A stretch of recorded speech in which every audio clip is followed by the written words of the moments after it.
근데 그렇게 학창 시절 보냈으면 지구님 대학 들어갈 때 지구과학 전공을 하셨겠네? 원래는 그렇게 해야 행복한 삶인데 네네. 주변에서 반대가 너무 많았어요. 그쵸. 이게 저 학창 시절 네. 생각해 보면 지구과학 이걸로 뭐 해 먹고 살래 맞아요, 이런 얘기도 맞아요. 많이 있을 네. 거잖아요. 그럼 어디를 들어가신 거예요? 주변에서 반대를 너무 많이 하니까 약간 좀 삶을 놨어요, 사실 고3 때. 아, 성적도 어차피 다 개판 났고 그냥 모르겠다 해가지고 다들 그때쯤 되면 취업 잘 되는 학과에 되게 주목을 많이 하잖아요. 맞죠. 그쵸. 그래서 추천 받았던 게 공대여가지고 네. 처음에 토목공학과 들어갔었어요. 아, 토목공학과. 그럼 공대에서 생활하셨을 때 어땠어요? 그러니까 다 났고 그냥 어찌됐든 주변에서 반대했으니까 다 내려놓은 상태에서 들어간 대학이었잖아요. 네. 그 생활이 어땠는지 좀 궁금하긴 한데요. 아, 의외로 잘했어요. 잘했어요. 완전이네요. 아, 근데 어떻게 잘했어요? 그러니까 성적도 되게 좋았던 게 네. 일반 물리학 1학년 들어가면 교양 배우잖아요. 네. 일반 물리학을 동기 70명 중에 제가 중간고사 2등을 했어요. 아니, 내신 8, 9등급이었다면서요? 근데 어떻게 물리를 지구과학 다음으로 좋아한 게 물리였어요. 2등을? 네, 성적도 괜찮았고 친구들이랑 노는 것도 되게 잘 맞았고 아직도 이렇게 아주 가끔 연락하거든요. 그때 그래요? 동기들이랑 만나기도 하고 그리고 선배들이랑도 관계 되게 좋았고. 그러면 뭐 그대로 다녔으면 됐겠는데. 맞아요. 그때 그리고 밴드부 활동을 되게 열심히 했는데. 밴드부까지. 노래를 잘하시는 거예요? 드럼이랑 랩을 했어요. 랩이요? 랩을 잘하시는데. 그러면 그거랑 또 다른가요, 랩은? 랩이 근데 제가 중학교 때부터 좀 이렇게 뭐라지 노래방 가서 주로 랩을 많이 불렀거든요. 근데 제가 매불쇼 나갔더니 많은 시청자분들이 발음이 너무 좋다고 해주시는 거예요. 네, 맞아요. 그게 랩을 해서 그런 것 같아요. 랩을 해서 님이 그 매불쇼 얘기가 나와서 얘기하는데 사실 제가 이 지구님을 처음 보게 된 게 매불쇼 때문에 알게 된 거잖아요. 그냥 저도 이제 현직에서 이제 과학자로 있다 보니까 과학에 약간 지겨울 때쯤이 됐을 때 우연히 이제 매불쇼 과학관 딱 봤는데 그때 처음 봤던 게 지구님이었던 거예요. 그래서 그때 그게 첫 출연이었다고 나중에 알았는데 맞아요. 거기서 이제 기후변화에 관련된 이야기를 하시는데 너무 재밌고 그리고 너무 빨려들게 얘기를 하고 정말 하나하나 주옥 같은 그런 이야기를 해주시는데 사실 기후위기 이런 거 전혀 관심이 없었는데 남일같이 생각했었는데 귀를 기울이게 되더라고요. 그래서 와 저렇게 내가 관심 없던 걸 이렇게 관심 있게 만들 정도면 저 사람 누굴까? 나도 내 분야에서 뇌과학 분야에서 저렇게 할 수 있을까? 라는 꿈을 갖고 달려오다 보니까 지금 이렇게 지구님 만나면서 이러고 있는데 그때도 그렇고 지금도 매불쇼 나가시면 항상 댓글이 지구 나왔으면 좋겠다 댓글에 다 계속 찾고 있잖아요. 그 또박또박한 발음의 원천은 랩이라고 합니다. 중학교, 고등학교 때부터 랩하는 친구들 많이 이렇게 응원해 주시고 어머님들 그렇게 해주면 너무 좋을 것 같아요. 공대로 그럼 졸업을 하신 건가요? 아니 자퇴했어요. 자퇴를 했다고요? 5월쯤에 자퇴했어요. 1학년 중간고사 보고 바로. 1학년. 네. 왜요? 제가 고등학교 때도 좋아하는 것만 공부를 했잖아요. 딴 거 다 안 하고. 근데 토목공학이 제 마음에 그렇게 들지 않았어요. 과 자체가 원하는 과가 아니었어요. 제 가치관이랑 조금 안 맞았어요. 그 당시에. 제가 그 당시에 느끼기에는 너무 인간이 초점인 거예요. 토목공학의 초점은 인간이 중심에 있고 인간에게 맞게 자연물들을 이렇게 맞추는 느낌? 인간이 편하게 살 수 있도록. 근데 그게 저는 그게 아니라 난 반대로 자연을 있는 그대로 좀 공부하고 싶다. 이런 생각이 너무 커졌어요. 나는 자연인이다. 이것처럼 자연과 함께하는. 그래서 그런 공부가 뭐가 있을까? 그런 생각도 들었고 또 하나는 이게 내가 갑자기 예술을 할 것도 아니고 계속 공부를 해야 된다면 나는 지구과학을 차라리 공부해야겠다. 이게 취업이 안 되고 돈이 안 돼도 나는 내가 좋아하는 걸 해야겠다. 그런 생각이 들어가지고 그날 바로 그만 갔어요, 학교를. 와, 대단하시네요. 잘 다니던 대학을 또 그만두고 하니까 주변 부모님이나 주변에서 굉장히 좀 당황을 하셨겠어요? 부모님은 사실 별로 당황 안 하신 게 이미 체념을 하셨어요. 이미 중고등학교 때 이미 저를 포기한 상태였기 때문에 그래 너 멋대로 해라. 근데 너 앞으로는 경제적 지원 없어. 이렇게. 너가 알아서 해. 이렇게. 그래서 새로 간 학교가 네. 어디이신 거죠? 그날 학교 안 가기로 한 그날에 찾아봤어요. 전국의 지구과학과 관련된 걸 찾아봤는데 제 성적으로 갈 수 있을 만한 곳 중에 가장 가까운 곳이 강원대여가지고 강원대 지질학과 갔어요. 지질학과 나오죠. 야, 지금 버라이어티 하네요. 저는 네. 사실 이런 이미지가 있잖아요. 저렇게 설명도 잘하고 지구에 대해서 굉장히 많고 지구과학에 대해서 관심도 많고 하니까 학창 시절도 굉장히 잘 올바르게 딱 순탄하게 가서 정규 코스 딱 밟고 이렇게 되신 것 같은데 이거 뭐 거의 뭐 지진 수준으로 학교 생활이 거의 그래 보여요. 네. 저 깜짝 놀랐습니다. 그러면 대학교 생활 이렇게 지나면서 대학원을 석사를 하셨잖아요. 네. 석사 때 어떤 연구하신 거죠? 전공을 네. 한 단어로 말하면 암석이거든요. 암석. 네. 암석 하면 확 안 나드니까 조금만 더 설명을 해주실까요? 암석이었던 겁니다. 돌을 네. 화학적으로 분석을 하면 네. 그 돌이 만들어졌을 당시에 그 근처의 지구 환경을 알 수가 있어요. 제가 연구했던 건 대마도 암석인데 네네. 대마도라는 섬 자체가 네. 동해가 만들어지면서 같이 만들어진 섬이에요. 원래는 네, 그냥 바다 이 밑에 있는 땅이었는데 네. 눌리면서 올라와서 만들어진 섬이 대마도거든요. 근데 그 과정에서 마그마도 올라오는 일이 있어가지고 네. 그 마그마 굳어져서 만들어진 암석을 분석했고 그거를 분석을 하면 동해가 어떻게 만들어졌는지가 나와요. 그럼 이제 완전 이제 지구과학에 이제 메이저하게 이제 학문적으로도 들어가셨는데 제가 듣기로는 석사 연구를 하다가 일본 때문에 빡쳐서 과학 커뮤니케이터라는 걸 시작을 해봐야 되겠다는 생각을 하셨다 그랬어요? 이게 맞나요? 네. 어느 정도 맞는데요. 네, 지금 지구님 반일본 자세를 취하고 계시네요. 네, 농담이고요. 네, 말씀 들어볼게요. 그 동해를 연구하려면 네. 모든 연구가 그렇잖아요. 이거를 먼저 연구한 사람들이 논문을 읽어야 되잖아요. 네네. 근데 아무리 동해라고 검색해도 사실 안 나와요. 왜? 왜? 동해가 동해잖아요. 일본해라 검색해야 나와요. 그거는 아니 우리나라 다 동해라고 물론 일부 일본에서 뭐 일본해라고는 해서 뉴스에서 많이 문제가 되는 거는 알고는 있는데 다 일본해라고요? 그러면?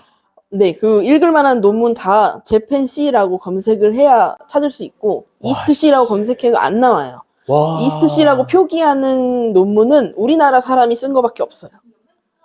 아니 근데 논문 있잖아요. 이게 아무래도 국제적으로 통용을 하다 보니까 우리나라에서 이스트C라고 써도 어떤 한쪽에서 또 재팬C라고 하나요? 그러면 재팬C라고 쓰면은 용어가 다르잖아요. 어떻게 돼요? 그러니까 냉정하게 보면 사실 우리나라 빼고는 이미 재팬C로 쓰고 있는 거나 다름이 없어요. 그러니까 학계에서는 그냥 재팬C인 거예요, 동해는? 네.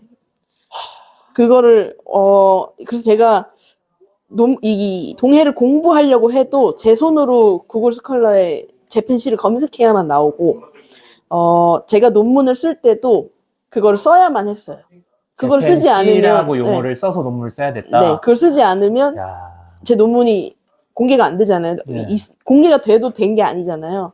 근데 제가 그걸 알아보니까 사실 그거를 안 쓰려고 좀 많이 알아봤는데 네. 이 국제 수로기구에서 이렇게 분쟁이 있는 곳들은 두 개를 다 쓰라고 권고를 해요.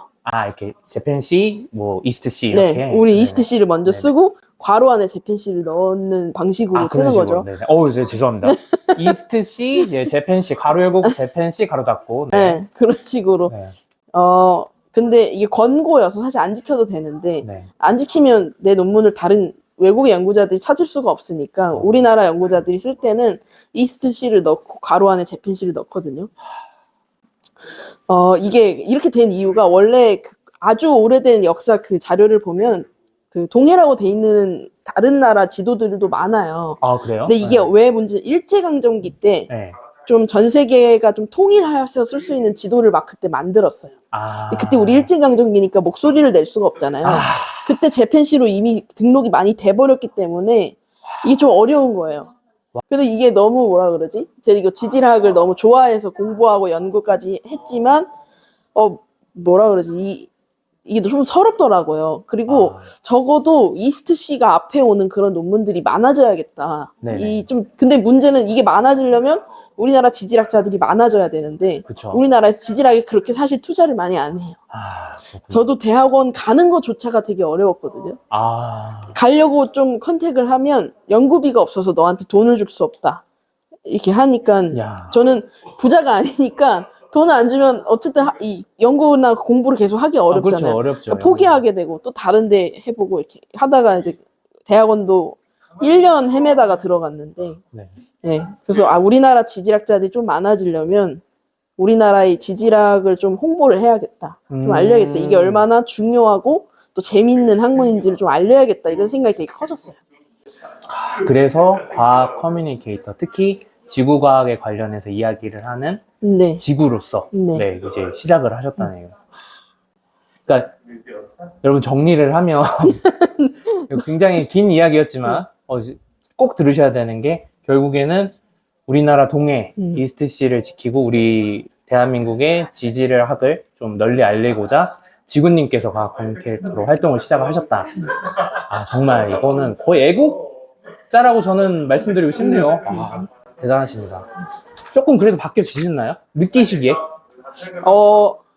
약간 그래도 요즘 좀 어린 그런 지질학을 공부하는 학생들이 네. 과학 소통에 일단 관심이 많아졌어요. 그러니까 이 지질학을 나 혼자 즐기는 게 아니라 네네. 좀 세상이랑 소통하면서 즐겨야겠다는 생각이 좀 커진 것 같긴 해요. 그렇게 바뀌는 게 조금씩 좀 변화가 빠르진 않지만 조금씩 바뀌는 거라도 그 방향이 보이는 게 참 다행인 것 같습니다. 그래서 이렇게 과학 커뮤니케이터 되셨잖아요. 이제 활동을 하셨고 과학 커뮤니케이터로서 본인이 스스로 뿌듯하고 좀 만족스러운 점이 무엇일까요? 진짜 좀 많은데요. 예를 들면 그 매불쇼 같이 뭔가 이렇게 지질학 이야기를 하려고 유튜브에 나갔을 때 그런 제가 댓글들을 다 보거든요. 네, 그런 댓글들이 많이 달려요. 우주 이야기만 재밌는 줄 알았는데 지구 이야기도 재밌구나. 그쵸? 이런 학문도 있고 이런 걸 연구하는 사람들도 있구나. 그러니까 뭔가 이 대중들이랑 이 과학자 사이의 간극을 좁혀주는 일을 하고 있다는 거를 그런 댓글을 통해 느낄 때 일단 그때 엄청 뿌듯한. 왜냐면 제가 이 과학 커뮤니케이터가 된 게 이런 것 때문이니까. 이 그 활동을 함으로써 그거에 대한 피드백을 받게 되고 그거에 대해서 또 응원을 받아서 또 더욱더 활동을 열심히 할 수 있게 되는 거잖아요.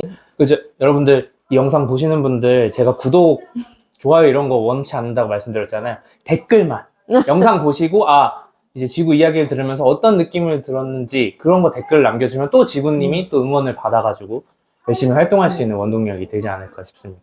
오늘 오전에도 기후변화 강연하고 왔는데 그 마지막에 질문하는 시간에 그런 코멘트를 자주 들어요. 질문이 아니라 오늘 너무 이렇게 재밌었고 되게 많은 생각이 든다. 근데 이거를 더 많은 사람들이 알 수 있게끔 강연을 더 많이 해주셨으면 좋겠다. 이런 코멘트를 거의 항상 받거든요. 그럴 때 이 기후변화의 이 문제를 해결하는 거는 이걸 해결하고 싶은 사람들의 수가 많아지는 게 되게 중요하거든요. 그렇죠. 근데 이거를 내가 여기에 뭔가를 일조하고 있구나. 이게 뭔가 조금씩 늘어나고 있구나. 이런 걸 느낄 때. 그리고 그렇게 제 강연 들으신 분들이 가끔 연락이 따로 올 때가 있어요. 그래요? 네. 더 공부하고 싶은데 책을 추천해 달라거나 아니면 그때 이런 얘기를 듣고 제가 요즘 이렇게 살고 있어요 하고 근황을 알려준다거나 그럴 때 좀 뿌듯함을 많이 느껴요.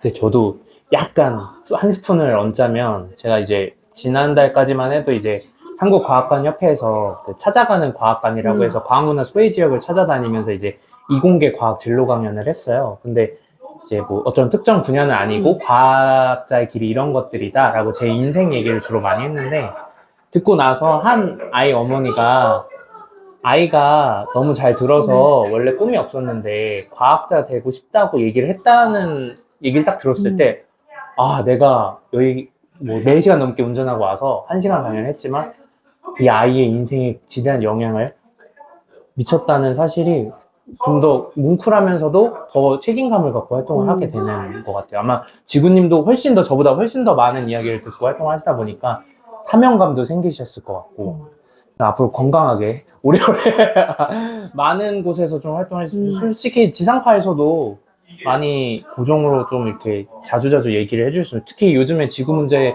뭐 기후 위기도 있지만 다양한 현안들이 있잖아요. 맞아요. 네, 그런 것들도 또 지구님의 그 랩을 바탕으로 해서 그 딕션, 정확한 딕션, 전달이 잘 되는 딕션으로 많이 들어봤으면 좋겠습니다.